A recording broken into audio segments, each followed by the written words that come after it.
Hi, everybody. I'm here today with Chris Hardy, one of my very favorite authors, and you know I've read a lot of them.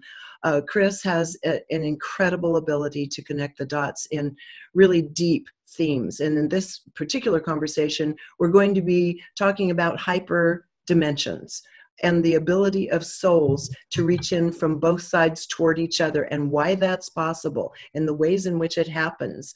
So let's go to Chris right now because we're having a lot of conversations, whether we know it or not, with beings on the other side who have a lot of interest in what's happening in our world right now. Chris, it's so good to see you. Hello. Hello. Yeah, very nice to be with you again. Last time we got together in person was in Boulder, Colorado at Gaia when we were doing a story, War of the Anunnaki Gods. And I was so excited to do it because I know to some people this will sound like blasphemy, but the way you put pieces together, to me, has a more organically true feeling than a lot of what had come before with Sitchin and so forth. And I just think you have a unique way of putting information together.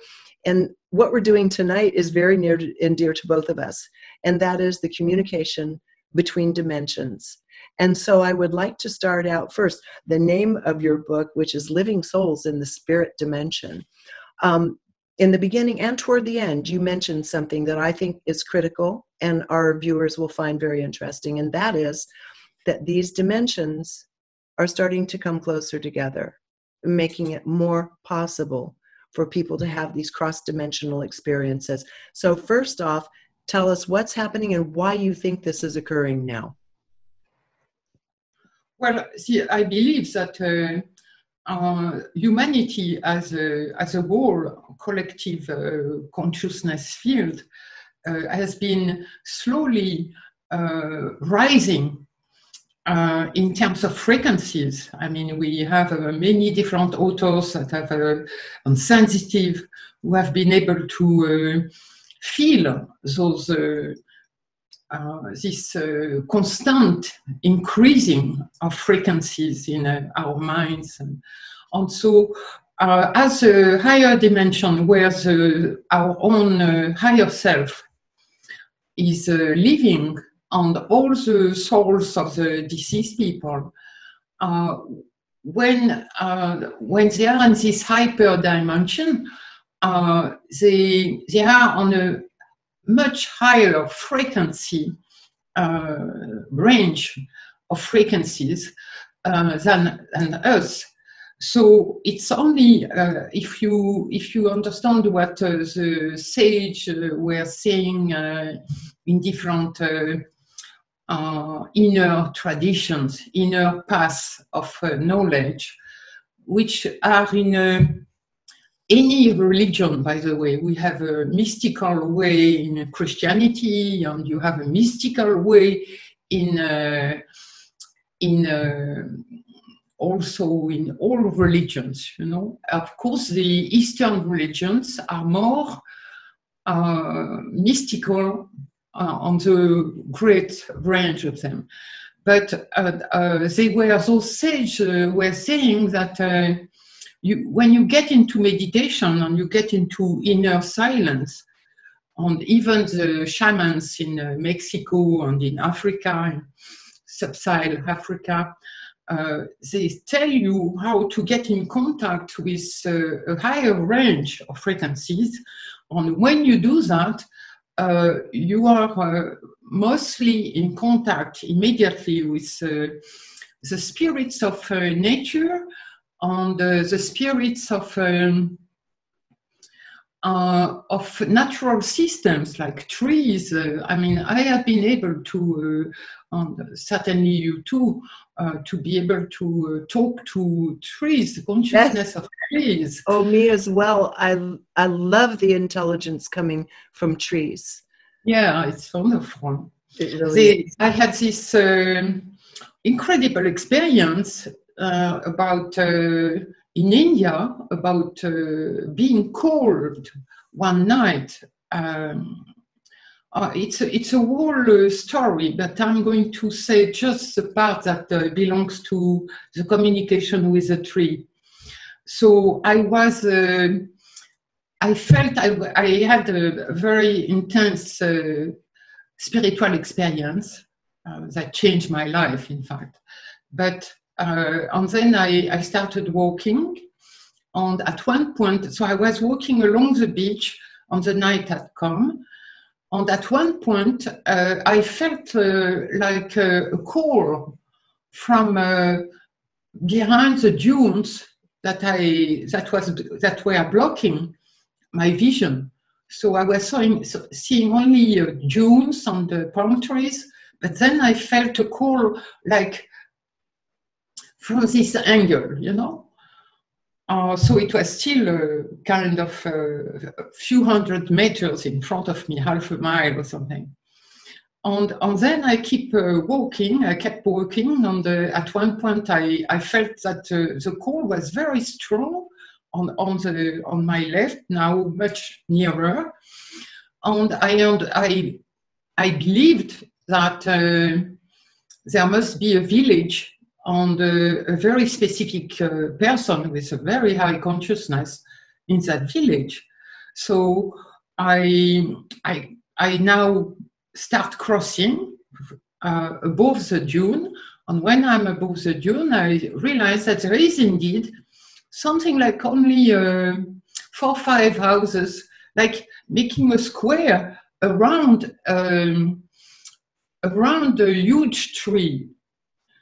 So I'm saying to myself, oh, this must be, but it was all black, not a single light.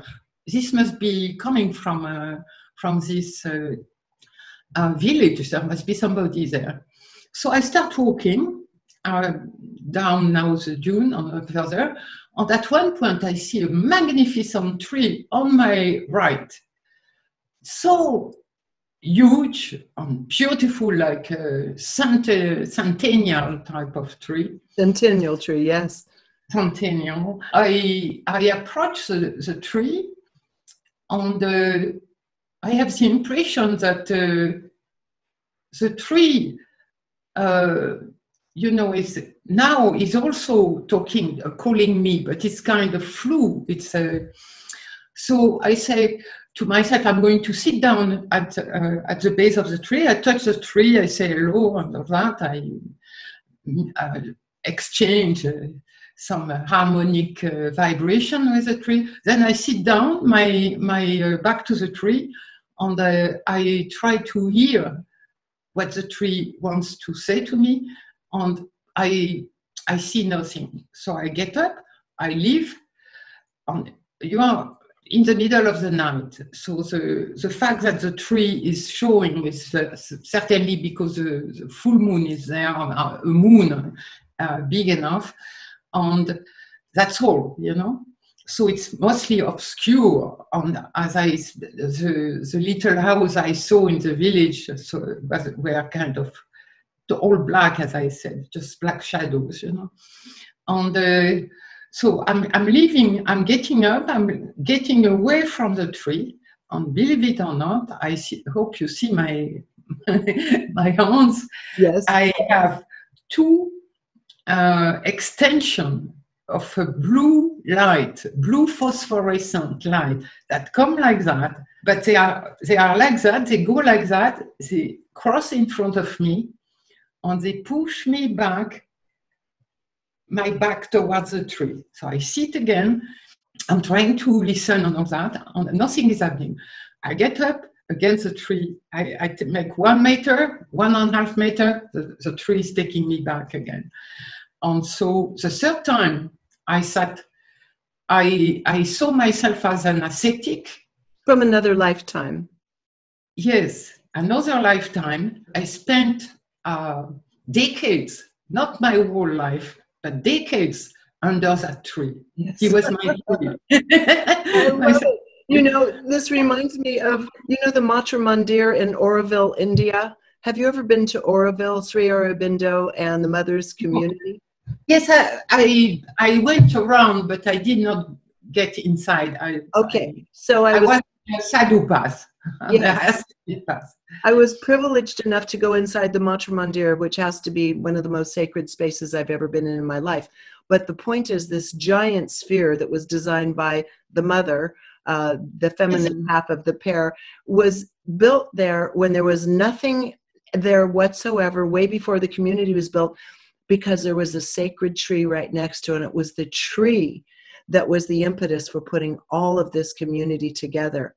The sacred knowledge coming from that tree to her, also in her dream time, to create this spherical temple like nothing I've ever experienced. And I saw images, of course. Yes, just incredible. I want to ask you, okay, so in all these ways now, people are having great difficulty in distinguishing their own truth. And one of the things you said in this book to me that is probably the most important is, with these dimensions coming closer together and our frequencies rising on this planet, the most critical thing we can do is to not just open to other beings, but to learn to open to our own higher dimensional self. Please explain a little bit about the way you see the higher dimensional self and our conscious mind, our earthly, this dimensional mind, connecting between the two in order to be able to have much higher truths flowing through us. We all have a hyperdimensional level of consciousness in our own being. So the fact that we have a brain that can receive and organize languages and impulses, nervous impulse and all that, is of course making our consciousness in the world, in the material world, much more complex. For example, a tree which has a consciousness very, very old and ancient and very broad consciousness, but much more ethereal. Yes. And so basically, when we get into meditation, what we do on the Kundalini experience, the rise of energy through the chakras, in a long term, like a few years time, is a way to first of all center our own energy into one chakra, which is activated at the time, and then raise the frequencies of our spiritual or psychic energy, which in the Oriental Eastern religion is called, for example, Ki, the Ki energy in Japan, or the Chi energy in China. So there is a psychic energy, a spiritual energy, which I call SIG energy, semantic energy. Yes. Because it's an energy which is dealing with meaning. It's a meaningful energy. Mm-hmm. It's the energy of our higher consciousness, able to organize meaning, create new meaning, and it's our whole energy field around us. So our higher consciousness is definitely a different layer of energy, and also this energy, SIG energy, with the SYG, is like much faster than, of course, than the speed of light, and it has a different type of dynamics and properties, in the sense that our material universe, space-time, is more on the polarity, on the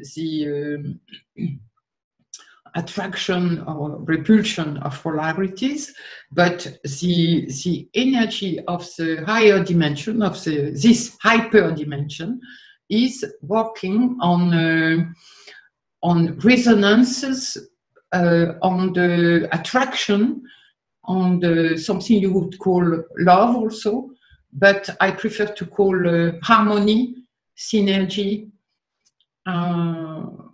recognition, Yes, and this is where you say souls tend to meet, is when there tends to be a vibrational resonance between the beings themselves. And in your case, it's been interesting because you have been communicating in this way most of your life with people in other dimensions. Sometimes they'll show up when you're driving your car, just off to your peripheral vision, distracting you.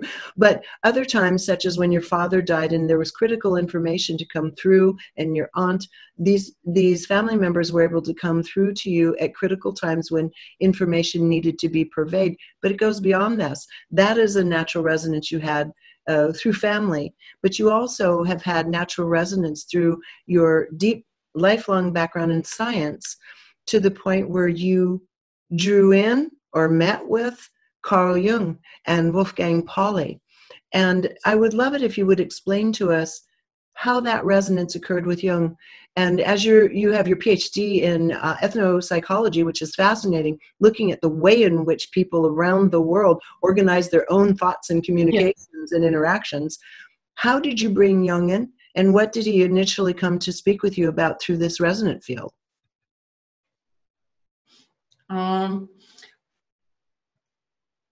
Well, I have to say something which is very important, maybe for people to understand how they can themselves start to be communicating with those beings. I mean, the work I had done was mainly through meditation, but also any kind of trance. I'm a very I'm a drummer, you know. Oh, yes, I love music, dance, drumming. Yes. Trance. So any kind of trance is for me is like a portal. Mm-hmm. So my own focus is always on trying to develop further whatever paranormal or anomalous, I prefer anomalous experience came to me. Can I say something here, Chris? One thing people need to understand, your background was also in psi research facilities, including some of the top ones in America. So this has been a lifelong research project for you, really. So you did it in formal laboratory settings all the way out into other countries, and through dancing and trancing and everything else. You've done the entire gamut. So I just wanted to lay that out. So if you'll continue about the trance state. Yes, this is a very important point, because I had those experiences, let's say, very strongly, starting at 18 when I started meditation. Okay, but whenever I was taken into some kind of trance state, sometimes I was drawn into or pulled into it outside my will. I would just feel in my consciousness, I would feel like, oh, I want to go outside and meditate in the middle of the night, you know? And then I would have this incredible experience like the one I recounted with you last time.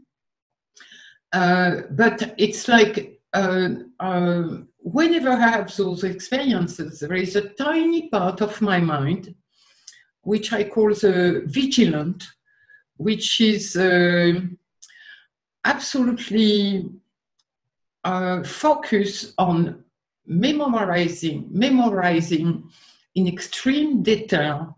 With it's a memory that is more than just a feeling memory or a vocabulary or a visual memory. It's a memory which could be what is memory in the hyperdimension. It's like this tiny part is there, checking everything that's happening around me in the material world, protecting, guarding my body.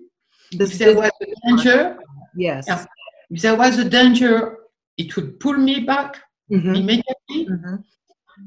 And it is also memorizing everything, what is around me, what's happening on the other side. So it's like a holistic type of memorization and discrimination, you know, Yes. Extreme vigilance. Yes. While the other part of my mind is the voyant, the voyant. What does that say? That word again? What do you mean? Here, voyant is like Rimbaud. You know, Rimbaud was talking about the seer. Yes. Le voyant. Yes. Voyant from seeing, the seer from seeing. Yes. It is with those very fine-tuned memories that when I write a book about my experience that happened like 20, 30 years ago, I'm able to relive them completely. Yes. Yeah, I can put myself totally. Sometimes I have been writing about a state of consciousness in a literary kind of book, you know, so more near to my experience, feeling experience. And plof, I get myself back into the state to the point where I can't write anymore. I have to stop writing. So this vigilant part is also the one that allows me to try to understand the processes that are happening.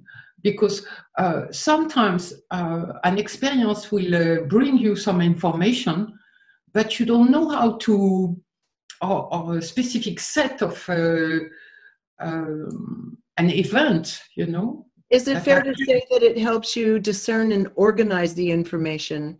Yes, it's really useful.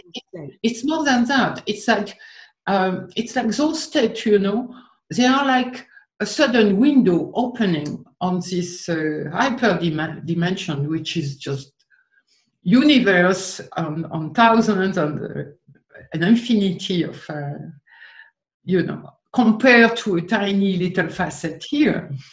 And so even our being, our higher self is like a gigantic consciousness compared to our little lives within our ego here.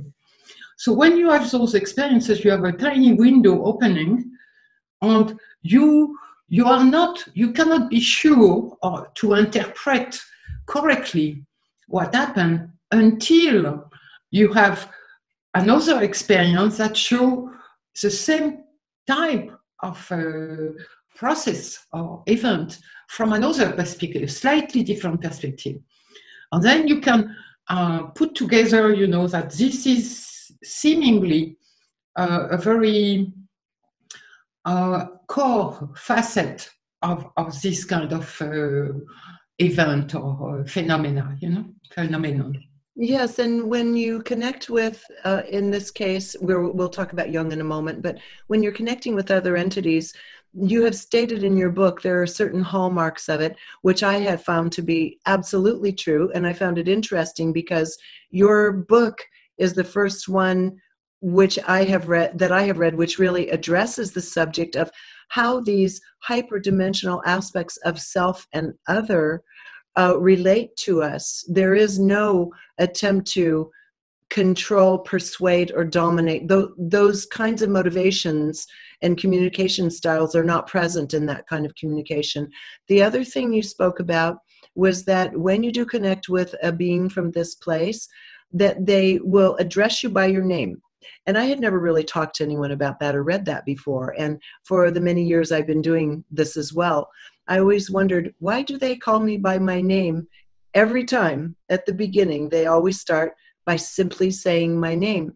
Your book is the first time I've read that this is common when you're experiencing these beings in this other realm. So let's talk about that style of communication, the refinement of the information coming through, why they address us by our name. But it's more than just addressing us by our names. It's also the fact that they are unbelievable. They start the sentence saying, "Are you always say that?" And this is totally wrong, you know. They at the end of the sentence of the next sentence they tell you, "But this is what's going to happen, and don't worry in a few years." So it's like I have seen predictions that were correct. Like we are talking about one time 16 years in advance, you know. The other one was something like 13 or 14 years in advance. So Jung and Pauli, the both of them. So Carl Jung was the great psychologist who came with the absolutely fundamental concept for our own awakening on understanding of higher consciousness. Yes. Like collective consciousness, the collective unconscious, on the shadow, the anima, the self, you know, inside each person. On the yes, he'd be fairly well known to our audience, but our audience is not necessarily familiar with Wolfgang Pauli. Yes. So at one point, donc Jung was living in Switzerland, and at one point, Wolfgang Pauli, who had been in Germany, you know, in universities in Germany, in the physics sciences, he discovers the laws of spin.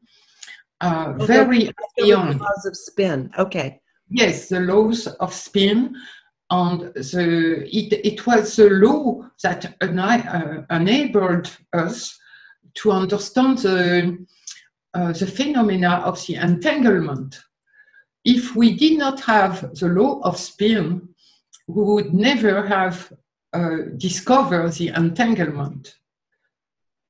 So he discovered that he was still at the university before even to get his degree. Pauli was still a student, but his understanding of Einstein relativity theory was so incredible that it got the attention of Einstein from the start.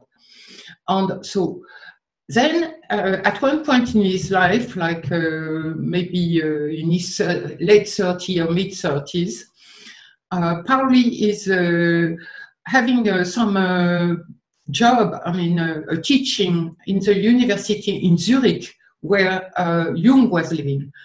And Pauli had problems in his marriage. I mean, he was married for just not even a year. I mean, he had some kind of psychological instability, let's say. And he went to Carl Jung to ask for some psychological help. And Carl Jung understood that he wanted to be a friend with Pauli.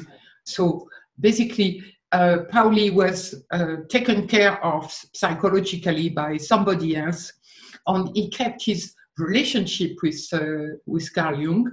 And together, they were working on the synchronicity. C'est-à-dire que Carl Jung had started his own research on synchronicity. When Pauli arrived in Switzerland, and they were kind of working together, and most of that through letters, even if they were in the same town, you know, they were exchanging letters. On this correspondence between Pauli and Carl Jung is just unbelievable. With these two men, obviously you can see where their careers became entangled, of course. Now, how did they begin speaking to you and why? And what were you working on that inspired this communication? I started reading Jung and having an incredible fascination and understanding that was making my mind bubbling, you know, and sparkling. Because his thinking is so rich and so deep, you know. And so I had been reading Jung from the time I was 19. And I kept reading Jung all the time, different books. I'm still reading it. And I had a very interesting synchronicity with 2 days ago, after we had the talk together. Our conversation, yes. I'm never trying to create a contact. It's very rare. Like in the book, I explain how at the time, I was not able even to hear them or to see them. I was calling on my aunt to try to ask her to help me with a problem I had with my mother. And my aunt, of course, was already deceased. And she did, I believe she did help me. So apart from that, I'm never trying to call, but it's just suddenly I hear, Mm-hmm. and I know from I have a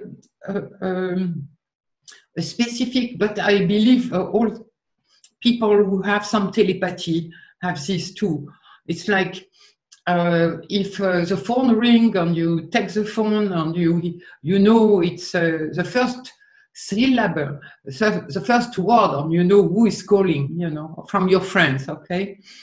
And a telepath, I would imagine here who is talking to him or her. And for me, it's the same. It's like suddenly I hear a voice in my mind, and I had this much before I was able to hear something telepathically from my fellow people around in any clarity, because I blocked that. I did not like telepathy at all. I did not like people invading my mind. And so I had blocked it totally from the time I was like 19. I was starting to get this. But when the voices or the minds talking to me are from a higher dimension, then I hear. And I have, I don't block anything, you know. So a few times I had heard Carl Jung talking to me in very specific instances. And strangely, when I am talking to myself, you know, I'm thinking about something, and suddenly, poof, I have him make a comment about this. A comment, yes. A comment, yes. And so that's their doing. It's not my doing. Right. And so this is usually to assist you along. And in a couple of cases, they said, this isn't for now. Put this aside. As much as you wanted to continue on a project, put it aside. It's not for now. And then a decade later, everything comes together. I hope you're enjoying this video, because if you are, there are dozens more like it on my site, all supported by people like you. So if you'd like to keep this work rolling in and join our community, just click on the Patreon button at reginameredith.com. That also gives you access to insider commentary, my live book club, and other live events with special guests. So join in. Thanks. So let's talk about what happens in this state, because we have many ways in which we're communicating. And I want to share one with you that's kind of funny, actually. It was a situation in which my son was probably about, I'm guessing he was probably about 13 years old or so at the time. We had guests staying at our house, and they were staying in his room upstairs. I was upstairs in my room. He was sleeping on the sofa downstairs. So I'm waking up from dream time, but only part way. And I noticed I was out of my body, and I was flying down the stairs, just flying head first down the stairs, ended up in the space he was in, down in the living room, because there was actually a noise outside of some ruckus and something happening with a car. So it woke me up partially. But the interesting part is when I ended up downstairs, for some reason, because my momentum was like this, I ended up upside down in the room in midair. He rose up out of his body while he was sleeping. And he's sitting and staring at me. And I remember I came back in my body and woke up because I was embarrassed at being caught upside down in the middle of the room with So but I could see him seeing me, and we were both out of our bodies at the same time. Oh, this is incredible. If you remember in my book, there was a case that does not belong to me, that I found on the internet, in fact. and it was a case of incredible. It was a woman, and I believe that she had a degree. She was a, I mean, she was a scientist or a medical doctor or something. I don't remember well, but she had this very mature kind of. We are not talking about a young girl, you know. Okay, and so she's going to see her mother, who is near dying, and as it happens, while she's next to her bed, I believe in a hospital, at that moment she sees her mother dying, and what she sees, because she's a sensitive, what she sees is the spirit of her mother exiting her body and rising in some kind of light, and at the same time some people coming. Yes. These people, you know. I remember that part of the book. I had a similar experience with my mother. Yes. Wait, and then that's a normal story. Normally it stops there. But she was able to get it, it pulled her out of her body. Yes. Now it's from her side, out of her body, as a spirit, that she's saying goodbye to her mother when all the people, the souls, come to greet her, you know? Yes. And she sees some kind of, there was some kind of light, or I don't remember perfectly well, but there was something in the landscape also. Yes, there are so many permutations of this kind of communication that happen between souls for so many different reasons. And one of the things you talked about. Hey, Regina, did you had another experience with your son in a higher dimension or out of body experience? No, not really where we're both out of our bodies. No, I mean, I connect with him in another dimension sometimes. And again, I think it's really important to understand for everybody, connecting at that level with another being isn't like connecting on a personality level in this dimension. No. It's so much clearer, free of emotions, free of stories and politics. It's so clean, so much cleaner.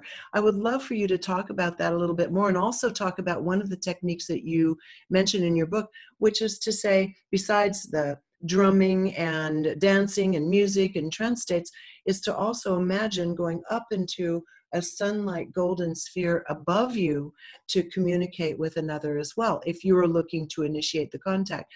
But if you can talk about the aspect of mind of ourselves and others that are living in this hyperdimension and the features of that kind of mind that you encounter, and then go into talking about meeting in this sphere of light. Well, that's the last part is a very difficult question. I can recognize different types of states that when I am myself fully in my higher self. And there are some, but I cannot, I would not dare to imagine that I have understood who can be. Oh no! I Carl Jung or Pauli or whoever. Yes. No, I have just a little window. Yes. Talk to me, you know. That's the nature of communication itself. Yeah, because it is whatever I can see through the window or through the communication is like a new pearl on a collar that I put. Yes. I'm trying to get to a little fuller picture each time with each experience. So That's it. It's more like what is incredibly interesting for me, and I believe for people, your audience, is the fact that you can reach a state of, in the state of consciousness, merge with your higher self through any type of induction. This is just unbelievable. Please explain this. This is why we know that we have a higher self. Because if it was just imagination, you know, we would not be able to see the same thing each time. You see? Yes. But you can reach, for example, the state of absolute, absolute is too much, but it's like a state of harmony with your environment. You are in a landscape, you are outside meditating in front of the sea or whatever, and suddenly you get merged with your whole environment, the landscape. Yes. Like you feel you are part of it, part of the beach, part of the sea, part of the mountain, or whatever. So this state, you can reach it through meditation. You can reach it through trance dancing. You can reach it. This is a state of where you are in the consciousness of either pure void, I mean the lack of automatic thinking, you know, or rational thinking, it's like pure consciousness, or you can be in the pure consciousness of the rhythm, which is incredibly, or music, which is incredibly high. This is why music is touching us so much. It's because one part, in my theory, one part of the hyperdimension is rhythm. And it is through this rhythm that we have the resonance and attraction aspect, and the harmony. Yes. Mm.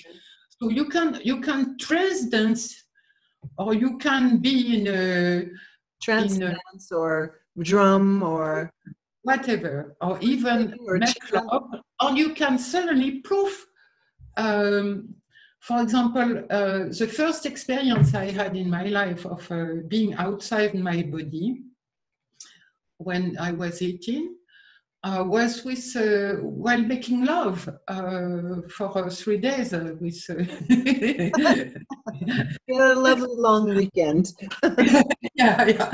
And suddenly I found myself under the ceiling, looking at our two bodies in bed. You know. Yes. But it was spontaneous, it was non-intentional.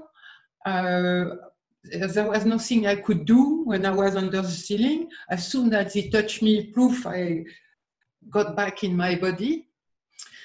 So it was like a few minutes experience. And that's it. It's like, it has nothing to do when with reaching the state of going out of your body while you are in meditation, and you do it consciously. And at the time, I was exiting from the head chakra, you know. And then you can manage, and you can have some control, let's say, on the state, which is not something that you are going to do your whole life. But so. This is very interesting to understand that there is a hyperdimensional being in us. There is a hyperdimensional consciousness. It's evident for me that we have the people we know, our great friends, you know, our loved ones, who are constantly communicating. That's how we get clairvoyant kind of flashes, or all kinds of psi phenomena happening. Yes, and let's extend that out, because we're in a very intense period of time in history globally right now. You and I were talking before we started recording about the notion that because you're living in France, you're getting a European perspective and a global perspective. I'm in kind of the center of the hotbed of it, which is the United States. I'm making two comments here. One of them is what happens in the United States is of great interest right now to the rest of the world. And that's not just being self-centered, it's a fact, because it's going to determine perhaps the direction many things in the world go. Now, within that are collectives of beings with resonance that, and it's a word you don't hear very often, that you refer to as this collective mindset. Whatever it is in resonance is creating a type of egregore. So here let's talk about the nature of an egregore and what these deeply emotionally charged resonant mindsets are creating. More so, probably even more so in the United States at this moment than anywhere else, though it's happening all over the world. But tell me more how you understand the egregore. Do you feel that there is different groups in the States that are creating different types of egregores? The way I understand it is when you have resonant consciousness on any level, doesn't really matter what. Here, whenever I've done any interviews that touch upon the subject of egregores in the past, people generally seem to think that it's a negative thing, when in fact, as I understand it, it is a body of resonant thought that comes together to almost create its own type of consciousness, its own consciousness, almost as though it's an entity in and of itself. Tell us how you understand egregore. Yes, we know we're on this. Well, I understand it through my first theory of consciousness, which is as a semantic field. But it's also integrated in my new cosmology theory. But it's much more. I'm sorry. It's much more complex. I'm sure it is. I have the kindergartner understanding of egregore. Because egregore, we're talking about egregores like the egregore of the Templar, for example. Mm-hmm. Something very interesting. Believe it or not, there was in Esoterica the concept of the egregore of the Roman emperors. Yes. And in this people, these experts that were talking about that, they were saying it's like 19th century, end of beginning of 20th century. They were saying that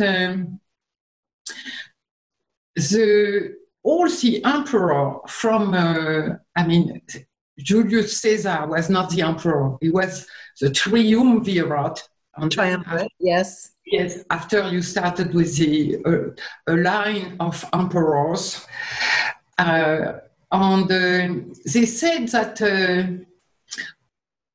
when you had Neron, when you got to have tyrants, because Julius Caesar, he was a conqueror, but he was a very, very sound mind and very respectful.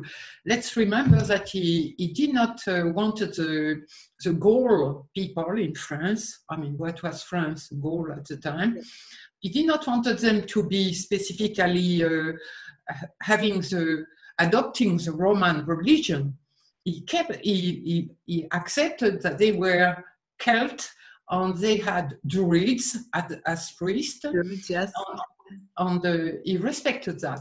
But then after you had the emperor, and soon after, like not even 40, 50 years after Julius Caesar, you had a new emperor, I forgot his name, sorry, and he himself started saying that all people in the Roman emperor now had to be of the same religion, and he was the one to slash and to suppress the Druidism, the religion of the Celts. Mm-hmm. Okay, so they were saying, those esoteric experts, they were saying that when the line of emperors in the Roman Empire, when they started to get mad and despotic and tyrant, Yes. It was the egregor, they rake totally the egregor of the imperial, of the empire. Mm-hmm. It's like all the emperors from the past, Mm-hmm. to Nero and then Caligula. Nero and Caligula, yes. Were both absolutely tyrannical and despotic and cruel, you know.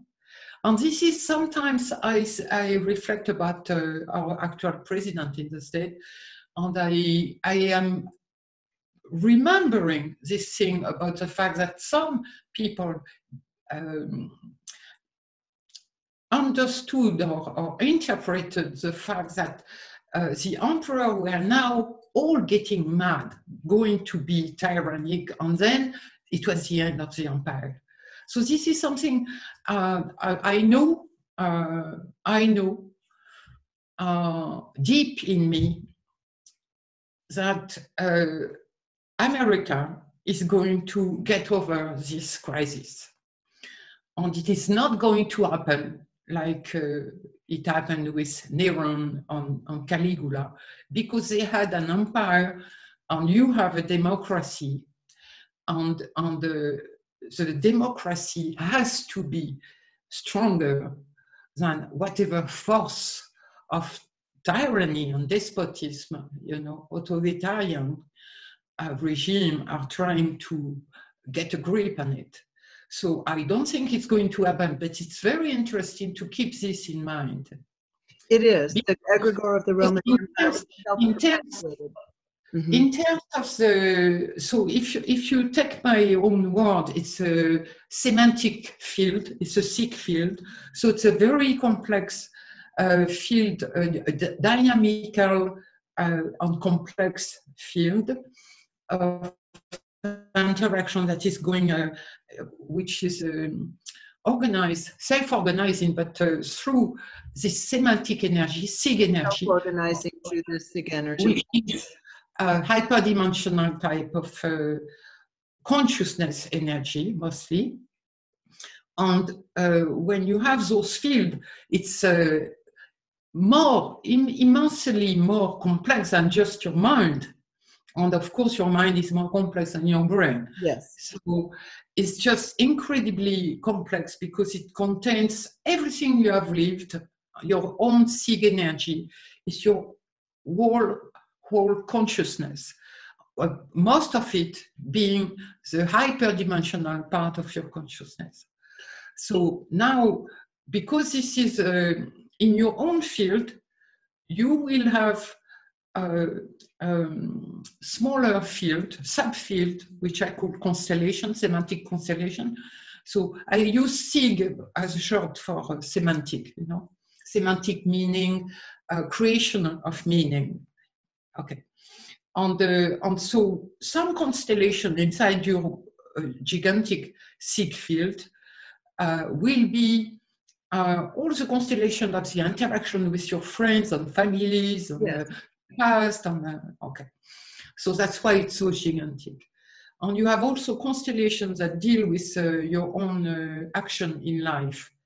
So when you get now at the level of a collectivity of those semantic fields, like in a community, a specific community, you take a Native American community in a very specific land, you know, then you have an egregor, because this community, even with opposition inside, that's why it's very complex.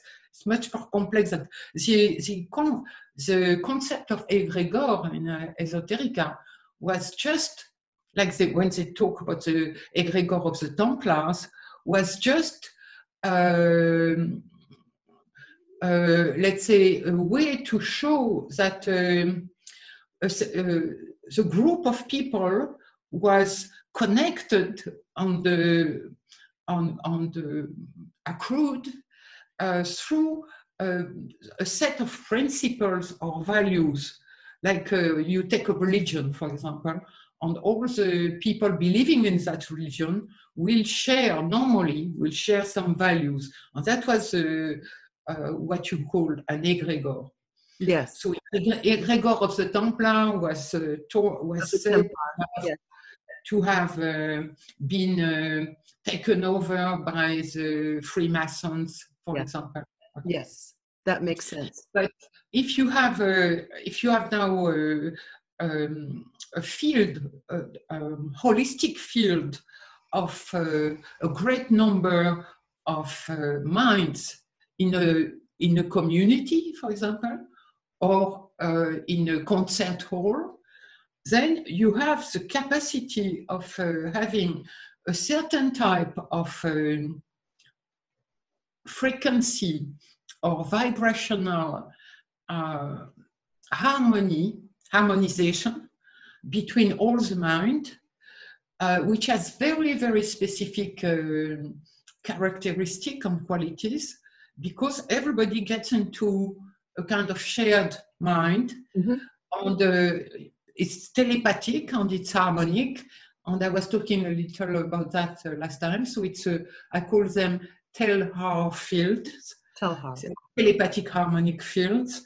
And it's like now we have this possibility of having a group of people with such a deep empathy and harmony that now you create a one shared mind with the same type of vibrational level, you know. And this is, of course, absolutely fascinating to experience, to discover, to explore. Well, it's a continuous creation, co-creation of something. Well, you spend. We've barely scratched the surface, and we're about out of time. We've barely scratched the surface of your book, which goes into much more detail of experience, also of the nature of these hyperdimensional fields, also of your communication with some of these scientists that we mentioned. So that book, Living Souls in the Spirit Dimension, is a wonderful book for people who really want to learn how these dimensions come together and how we can personally work with them. Meanwhile, you and I will continue our conversation in a little series of talks between ourselves that we'll record and share with everyone in the future regarding the current events of the day and tapping into that field. And I think it's interesting and important because we're both coming through the feminine lens of the way we're viewing these dynamic events of this time. I think it's important to keep that conversation going and looking at it from the hyperdimensional space instead of on the ground where all the emotions are. So I look forward to having these continued conversations. Could you give me 2 minutes? Yes. To share a synchronicity I had through the book of Carl Jung, which I'm reading in French, which is Psychology and Alchemy. Yes.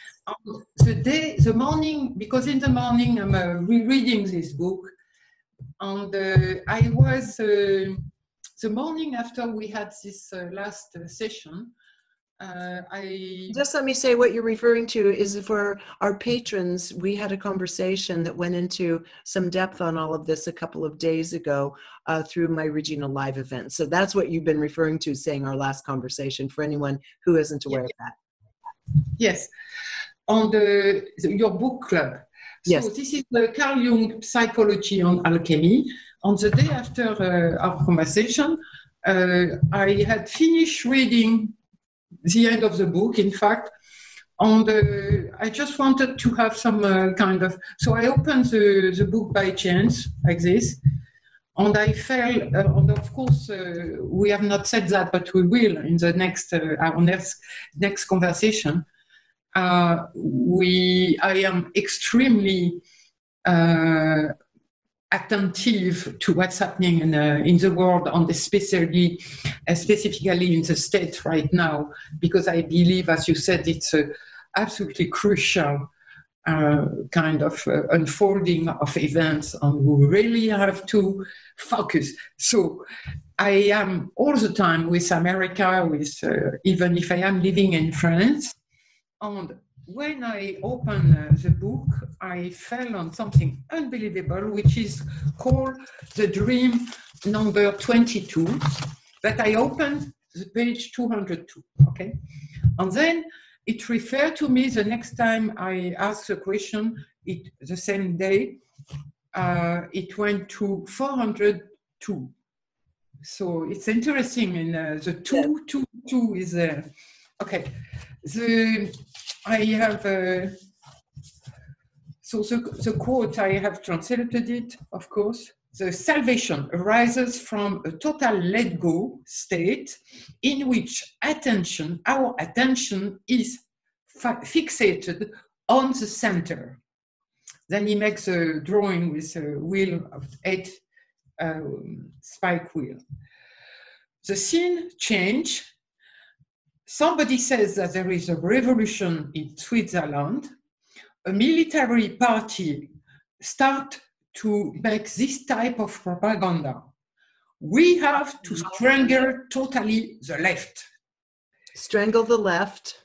Strangle the left. To this argument, okay, then suddenly appear soldiers that are wearing outdated uniforms, resembling all of them to the red hair man. They are charging their guns, they form a circle, and they prepare to fire in the direction of the center. Yes. And suddenly, yet, finally, they don't fire and they disappear. That could be an incredibly synchronistic warning about the times, certainly. Considering we have an election coming up, among other things, in this torn country. Thank you for sharing that. And so what we'll do... Let's remember that at the moment they are going to fire the center, suddenly they disappear. Yeah, disappear. But in the end, it just flakes out, goes away, and doesn't happen. This could be very prescient. We'll see in the times ahead. You were just... Pauli's dream. Yes, of Pauli's dream. Interpreted by Jung. Interpreted by Jung and translated by you to us. So I appreciate it. Chris, we're going to say goodbye for now, but we're going to come back. You're reading current events in our country about what's going on in America every day. I know the world's watching. Very, very tense period of time. Yes, I have just one information. Yeah. I will have an article on the Black Lives Matter movement. Okay.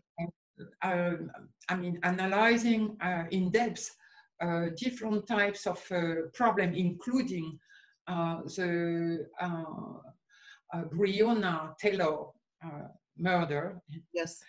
And it's going to come out on October 1st. Okay. In a magazine that is now going to be totally online, which is called The Age. And nicely, I just discovered, because I had written this long article, and then it was turned down by one of our conspiracy magazines. And finally, I found this new magazine that now is going to be only online, as I said. And this magazine is, the seat is in Minnesota. So it's very, very nice for me that it is exactly at one of the spots of yes. very important events. We'll be looking for that article. Meanwhile, so I would like to spend one of our conversation on this very, very important subject of the Black Lives Matter movement. Yes, we'll do that. And see, as seen from outside the US, from your perspective, looking at it from a multidimensional perspective and also from a European perspective. So it should be an interesting conversation. Until then, Chris, I want to thank you so much for your time once again. And again, for those who are really fascinated with this subject and want to begin developing their own skill sets of communicating with our own hyperdimensional self and those other spirits in the hyperdimensional realm. It's called Living Souls in the Spirit Dimension by Chris Hardy. So thank you again, Chris, for your time. Yes, and just if people want to get to my Facebook in order to see, for example, the link to the article, my author's name is Chris, CHRIS, H dot Hardy. Yes, okay, Chris. Yeah. Very good. Again, everyone, thank you so much for joining us here on reginameredith.com.